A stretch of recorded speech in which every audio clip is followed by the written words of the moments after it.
एका स्त्रीचं सुंदर असण्यापेक्षा आत्मनिर्भर असणं मला जास्त महत्त्वाचं वाटतं. सुंदरता आयुष्यभर टिकत नाही आणि पोसतही नाही. ती कालांतराने संपत जाते आणि मागे राहतो तो आत्मसन्मान, किंमत आणि हुशारी. आत्मनिर्भर स्त्री फक्त घर चालवते असं नाही.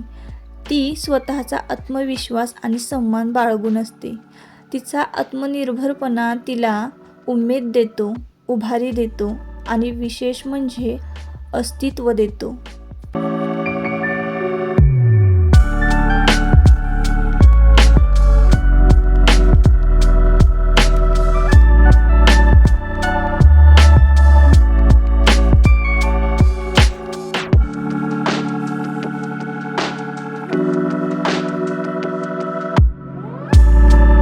हॅलो, नमस्कार. मी सुप्रिया आणखी एका नवीन ब्लॉगमध्ये आपलं मनापासून स्वागत करते.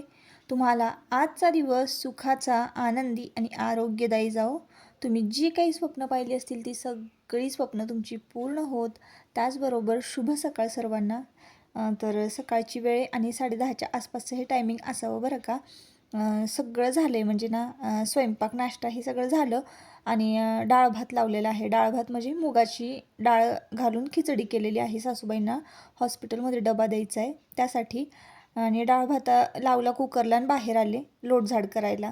तर काय होते ना, सध्या आता थंडीचे दिवस आहे आणि रुटीन पण माझं जरा हेक्टिकच आहे ना, त्यामुळं मग ही बाकीची कामं आहे ना पाठीमागं राहतात आणि ऊन आल्यावर ना मग ही बाहेरची कामं करावीशी वाटतात. सकाळी सकाळी आता ही बाहेरची कामं करावीशीच वाटत नाहीत. घरातलंच आधी क्लिनिंग करून घेते आणि मग बाहेर येते. आता दिवाळीला आहे ना जाळ्या जळमटं काढली होती, पण तुम्ही अगदी सकाळी जरी जाळ्या जळमटं काढली ना तर संध्याकाळी किंवा दुसऱ्या दिवशी संध्याकाळपर्यंत ही जाळ्या जळमटं परत पुन्हा आहे तशीच होतात. आणि मी तर दिवाळीला क्लिनिंग केलं होतं त्याच्यावर लक्षच नाही माझं. अमावस्येला पण मी दरवेळेस हात वगैरे फिरवत असते, जाळ्या जळमटं काढत असते. अमावस्या पौर्णिमा म्हणा, झाडझटक आणि देवपूजेमध्येच माझा जातो बरं का. पण ह्यावेळेस ना लक्षच दिलं नव्हतं. तर खूप साऱ्या जाळ्या झाल्या होत्या. मग वर चढून आपलं उड्या मारून कशातरी ते सगळं साफ केलं. जसं की आपण म्हणतो ना, घरात पण थोडंफार जाळं जळमट असेल की आपण ते लोटझाड करता करता काढून घेतो. तर म्हटलं चला आता बाहेरचं मी हे लोटत होते ना, तर भरपूर दिसत होत्या. थोड्या नाही, भरपूर. कॅमेरामध्ये नाही दिसत पण इतकं दिसतं ना, भरपूर साऱ्या जाळ्या होत्या. मी फक्त वरचं झाड झटक केलं तर खाली भरपूर घाण झाली होती. आणि मग ते सगळं लोटून झाडून घेतलं. आणि मग त्यानंतर तुमचे दादा आलेत. तर त्यांना जायचं होतं सातारला डबा घेऊन. मला म्हणाले पहिलं तू डबा भरून दे मला. तर असं आहे. आता एखादं घरात कोणी आजारी असेल किंवा ॲडमिट असेल दवाखान्यामध्ये, हॉस्पिटलमध्ये, तर कसं होतं ना, संपूर्ण घर आजारी असल्यासारखं वाटतं. म्हणजे असं काहीच करावंसं वाटत नाही. आपलं व्यक्ती जर हॉस्पिटलमध्ये असेल तर घरातलं असं होतं. आणि तसंच होतं बरं का. मी जरी आजारी असेल ना तर अख्खं घर आजारी पडल्यासारखं वाटतं. मग सासूबाई असू देत, मुलं असू देत, मुलं जरी आजारी पडले ना अख्खं घर आजारी असल्यासारखं वाटतं. तर असं आहे. त्यामुळं कुटुंबातला प्रत्येक व्यक्ती किती महत्त्वाचा आहे आपल्यासाठी. माझ्या पण बॅगेला चेन लावायची पर्पल कलरची. पर्पल कलरची चेन लावायची बॅगेला. तुझ्या बॅगेला चेन आहेत ना? मग आहेत तर कशाला लावायच्यात? मला ते बॅग शिवायचे बाळा, म्हणून आणलेत मी ती चैनी. हा, माझी तर जुनी झाली. अरे मग जुनी झाली म्हणून जुनी काढून नवीन लावायची का? ती चांगली चालतीये ना. मग हा काय ते तसं नाही लावता येत. ते बॅग आहे ना, बॅग शिवताना चेन लावता येते. अशी नाही शिवता येत. अशी नाही लागत. ती बिघडवू नकोस मुद्दाम. जा. ती आली तर नाही लावू शकत वैसे. आली नाही ते जुनं असलं तर. अरे चांगली चालती ना ती जुनी असली तरी पण बाळा. मग कशासाठी तुला नवीन लावायची? तर म्हणजे नाही लागत का? नाही लागत. जेव्हा आपण बॅग शिवतो ना तेव्हाच लावावी लागते चेन. पूर्ण मग बॅग तुझी उसवायला लागल. मला ती बॅग नाही शिवता येत.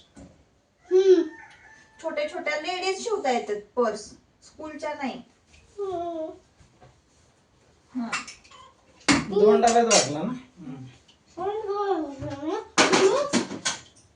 तर देवांशचं चाललं होतं इथं. मी लेडीज पर्स आता शिवायला घेतलेला आहे. संक्रांतीला वाण देण्यासाठीचं वाण जे आहे मी ते तयार करून ठेवते. लवकरच तुमच्याबरोबर व्हिडिओ शेअर करेन मी.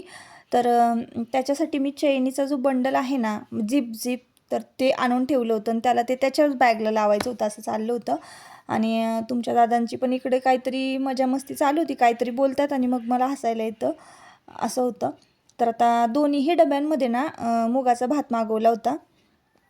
त्यानंतर मग तो दिला आणि हा दुसरा दिवस आहे. म्हणजे तुम्हाला आहे ना हे व्लॉग सगळे मिळून येत आहे. हे जे व्लॉग आहेत ना, म्हणजे ही साफसफाई म्हणा किंवा हे सगळं, तर काल मी जो व्लॉग अपलोड केलेला आहे तर तो पहिला गुरुवार जो आहे, मार्गशीर्ष महिन्यातील पहिल्या गुरुवारचा व्लॉग आहे आणि गुरुवारच्या आधीचा हा व्लॉग आहे जो मी आत्ता तुमच्याबरोबर शेअर करते. तर गुरुवारच्या आधीच म्हणजे मार्गशीर्ष महिन्यातील पहिला गुरुवार लागण्याआधीच ही सगळी घरातली साफसफाई झाली होती. जाळ्या जळमटं काढणं म्हणा किंवा हे, कारण कुठलाही शुभ मास चालू होणार असेल, श्रावण महिना असू दे किंवा मार्गशीर्ष महिना असू दे, तर थोडीफार घरातली साफसफाई मी करतच असते, जसं होईल मला तसं. तर मग मी साफसफाई करून घेतली होती, जरा जाळ्या जळमटं काढून घेतली होती आणि मग त्याच्या दुसऱ्या दिवशी लगेचच इकडं खालची साफसफाई करून घेतली होती. म्हणजे अंगणामध्ये जे काही कचरा मुलांनी टाकलेला आहे, काही वेफर्सची कागदं होती बिस्किटांची इकडनं तिकडनं उडून आलेली, तर ती सगळी गोळा करून जाळली. आणि त्यानंतर खालचं घर जे स्वच्छ केलेलं होतं ना, तर त्यामध्ये पण भरपूर रद्दी जुनं काय काय निघालेलं होतं, कचराच होता, तर तो सगळा जाळून टाकला. आता कचऱ्याची गाडी येईपर्यंत कुठं वाट बघत बसायची आणि मग नेमकी कचऱ्याची गाडी आली की मला वेळ नसतो खाली जायला, असं होतं. आणि मग ते फक्त कागदच तर होतीत ना, तर मग मी ती जाळून टाकली जेणेकरून ते पूर्णपणे व्यवस्थित नष्ट होतील. आणि हा बघा दिवाळीचा किल्ला, तर म्हटलं चला आता मार्गशीर्ष महिना लागणार आहे तरीसुद्धा आम्ही किल्ला काढला नाही.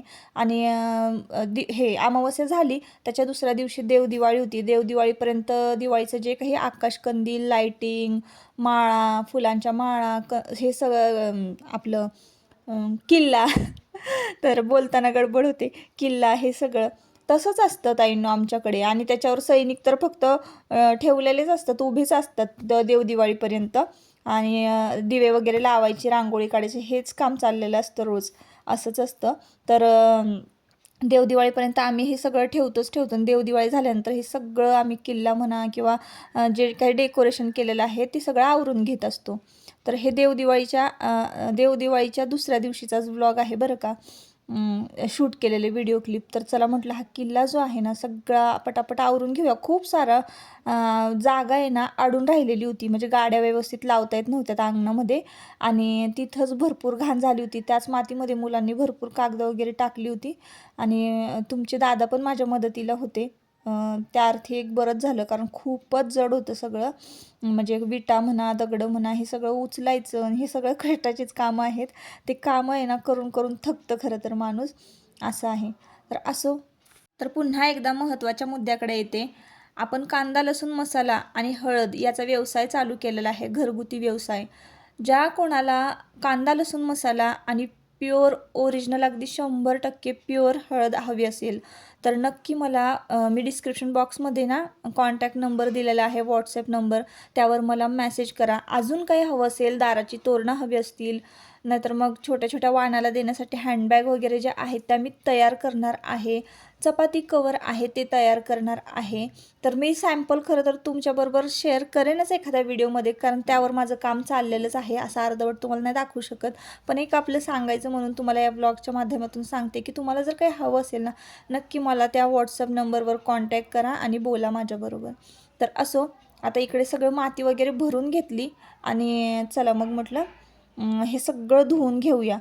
जोपर्यंत हे सगळं क्लीन होत नाही आहे ना तोपर्यंत मग म्हटलं चला हे मला बरंच वाटणार नाही, कारण जोपर्यंत अंगण मोकळं नाही होत ना, मार्गशीर्ष महिन्यामध्ये अंगण मोकळं असलं पाहिजे, छान सडा मारता आला पाहिजे, रांगोळी काढता आली पाहिजे, हे सगळ्या गोष्टी झाल्या पाहिजे.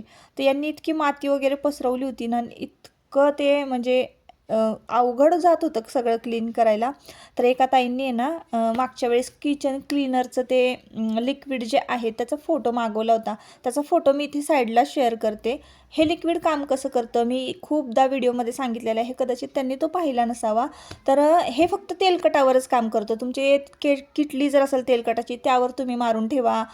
तुमचा किचनमधला जो फॅन आहे तर त्यावर तुम्ही मारून ठेवलं ना ते लिक्विड, एकदम तुम्हाला सांगते मी 5 मिनटं सोडून द्यायचं ते लिक्विड मारून आणि त्यानंतर मग 5 मिनिटांनी तुम्ही क्लीन करायला जाल ना, अजिबात कष्ट लागत नाही, जास्त जोर लागत नाही घासायला.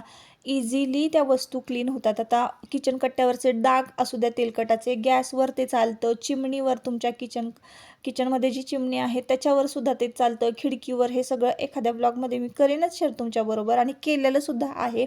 पण परत कारण काय होतं ना, माझ्यासारख्याच भरपूर गृहिणी आहेत की ज्यांना तेलकटाचे चिकट डाग जे आहेत ते लवकरात लवकर निघत नाही. माझे तर खूप वर्ष 5-5 वर्ष जुने जे डाग आहेत ना तेलकटाचे किचन कट्ट्यावरचे, ते सगळे क्लीन झाले, अगदी इझी क्लीन झाले ताईंनो. त्याच्यामुळे मी तो फोटो तुमच्याबरोबर शेअर करते.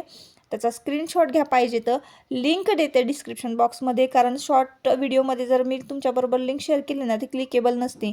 म्हणून मी खाली डिस्क्रिप्शन बॉक्समध्ये त्या गोष्टीची सुद्धा, म्हणजे त्या क्लीनरची सुद्धा लिंक देते, लिक्विडची, किचन क्लीनरची.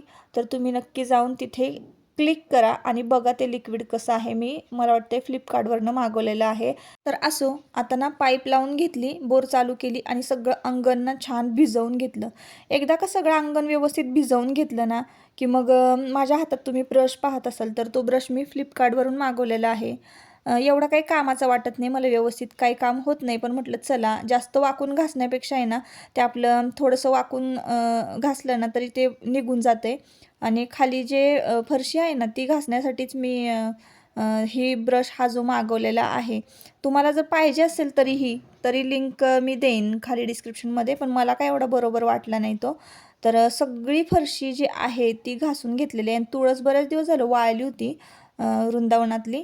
तर म्हटलं चला तुळससुद्धा लावून घेऊया. छोटंसं तुळशीचं रोप आलं होतं कडेला बाजूला, तेच काढलं आणि ते मग पुन्हा वृंदावनामध्ये लावलेलं आहे. आता हे वृंदावन छान एका बाजूला मी असं भिंतीच्या बाजूला आहे तिथं ठेवून देणार आहे. काय होतं ना, कधी कधी समजा प्रॉब्लेम असेल तर तुळशीला पाणी घालता येत नाही, मग 5-6 दिवस नाही ना घातलं की मग ती तुळस वाळून जाते, असं होतं.